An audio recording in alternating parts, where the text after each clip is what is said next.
Good morning friends, आप सभी को मेरा प्रणाम, नमस्कार, जय श्री राम। तो इस वीडियो में हम लोग बात करेंगे रीट 2022 के बारे में, स्पेशली लेवल 1 के बारे में कि क्या सिर्फ 2 ही प्रश्न हैं आपत्ति वाले और 1 फरवरी की सुनवाई में क्या हुआ और स्टे कब हटेगा, इसके बारे में हम लोग बात करेंगे। आगे बढ़ने से पहले फ्रेंड्स, आपसे मेरी रिक्वेस्ट है कि आपकी सुविधा के लिए मैंने एक टेलीग्राम ग्रुप बना रखा है जिसका लिंक मैंने डिस्क्रिप्शन बॉक्स में दे रखा है।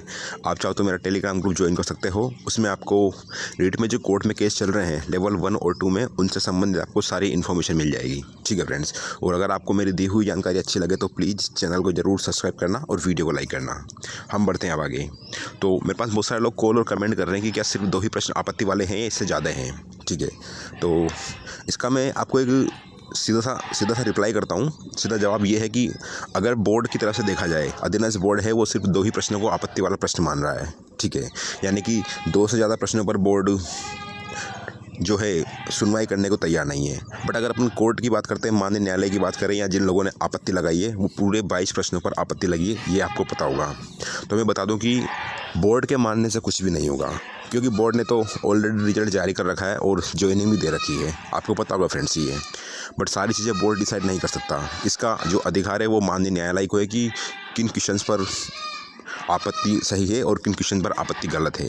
तो ये जवाब उन लोगों को है मेरा, स्पेशली जो लोग बोल रहे हैं कि सिर्फ 2 ही प्रश्नों पर आपत्ति है, ज़्यादा की है।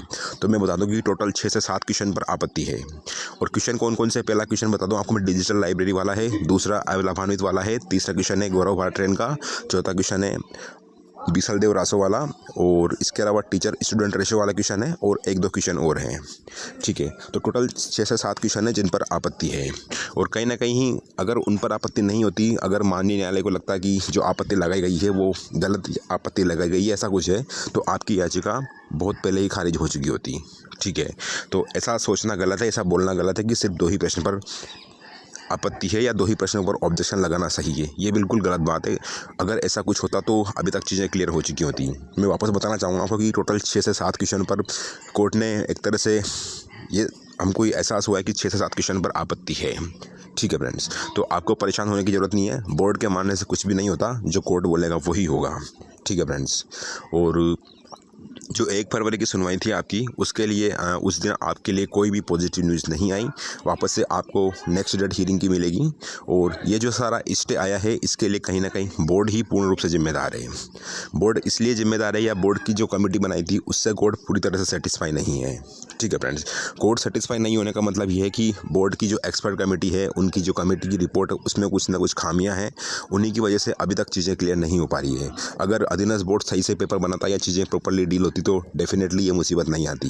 बट चूंकि बोर्ड भी हार मानने को तैयार नहीं है और जिन लोगों ने याचिका दायर कर रखी है वो भी हार मानने को तैयार नहीं है, तो उसकी वजह से ही ये चीज़ें सारी की सारी प्रॉब्लम में है। अगर बोर्ड बोलता है कि हाँ हमने गलत किया है, तो डेफिनेटली चीज़ें बहुत ज़्यादा सही हो जाएंगी और जिन लोगों की ज्वाइनिंग पेंडिंग है उनके लिए बहुत आसान काम हो जाएगा। अब आगे क्या होगा, तो मैं बता दूं कि जिन लोगों ने याचिका दायर करी है वो हार नहीं मानेंगे। हार नहीं मानेंगे मतलब ये कि फैसला नहीं आएगा। फैसला नहीं आएगा तो आपकी जो भर्ती है उसके ऊपर स्टे बना रहेगा। मैं वापस बता दूं कि 2 से ज़्यादा प्रश्नों पर आपत्ति है और सिर्फ 2 ही प्रश्न आपत्ति वाले नहीं हैं, कम से कम 6 से 7 प्रश्न आपत्ति वाले हैं। तो आप इसके बारे में ज़्यादा सोचने की ज़रूरत नहीं है। और एक और मेरी आपको ओपिनियन है, ऑर्डर नहीं है, ओनली ओपिनियन, कि अगर आपके पास में रीट के अलावा और भी ऑप्शन है तो आपको उन पर भी ट्राई कर लेना चाहिए। क्योंकि आपने देखा होगा आपकी जो भर्ती है लगभग 6 से 7 महीने, मई जून से आपकी भर्ती कोर्ट में पेंडिंग है। तब से लेकर आज तक इसके ऊपर कोई फैसला नहीं आया है और ये सिर्फ लड़ाई की शुरुआत हुई है। इसके बाद में फ्रेंड्स आपको पता होगा सिंगल बेंच में आपका केस चल रहा है, उसके बाद में हाई कोर्ट में, डबल बेंच में आपका केस जा सकता है। और अगर डबल बेंच में भी अधीनस्थ बोर्ड केस हारता तो वो सुप्रीम कोर्ट में भी जा सकता है। सुप्रीम कोर्ट में सिंगल बेंच, वापस डबल बेंच। तो आप देख सकते हो कि कितना टाइम लगने वाला है इस वैकेंसी में। तो मैं इतना ही कहूँगा, अगर आपके पास में दूसरे ऑप्शन है तो आपको उन पर भी काम करना चाहिए।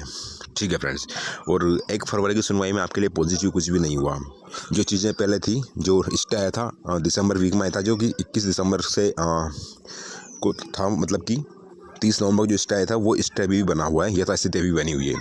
इनसे कहीं ना कहीं सबसे ज़्यादा वो लोग प्रभावित हो रहे हैं जिनकी ज्वाइनिंग अभी पेंडिंग है या जिनकी ज्वाइनिंग अभी होना बाकी है।